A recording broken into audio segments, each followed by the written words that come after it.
আসসালামু আলাইকুম দর্শক, ফুটবল বিশ্বে আসতে চলেছে এক ঐতিহাসিক পরিবর্তন। চিরচেনা নিয়মের ফুটবল বিশ্বকাপ এবার সম্পূর্ণ অতীত। এই পরিবর্তনের ফলে পুরো বিশ্বজুড়ে ফুটবল প্রেমীদের মধ্যে সৃষ্টি হয়েছে The world of football is preparing for an incredible event in 2026 as America, Canada and Mexico unite to host the largest tournament in the history of the sport. Football বিশ্বকাপাতে 2026 সালে যৌথভাবে প্রস্তুত হচ্ছে আমেরিকা, কানাডা এবং Mexico.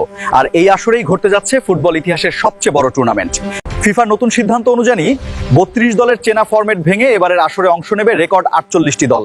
ফলে ম্যাচের সংখ্যাও এক লাফে বেড়ে যাচ্ছে অনেকখানি। তবে বেশি দল এবং অতিরিক্ত ম্যাচের এই ঠাসা সূচি নিয়ে ফুটবলারদের মাঝে দেখা দিয়েছে মিশ্র প্রতিক্রিয়া। সমালোচকদের মতে এতে খেলোয়াড়দের উপর শারীরিক চাপ মারাত্মকভাবে বাড়বে। দর্শক, 48 দলের এই নতুন নিয়ম কি বিশ্বকাপের আকর্ষণ বাড়িয়ে দেবে নাকি নষ্ট করবে ফুটবলের চিরচেনা সৌন্দর্য?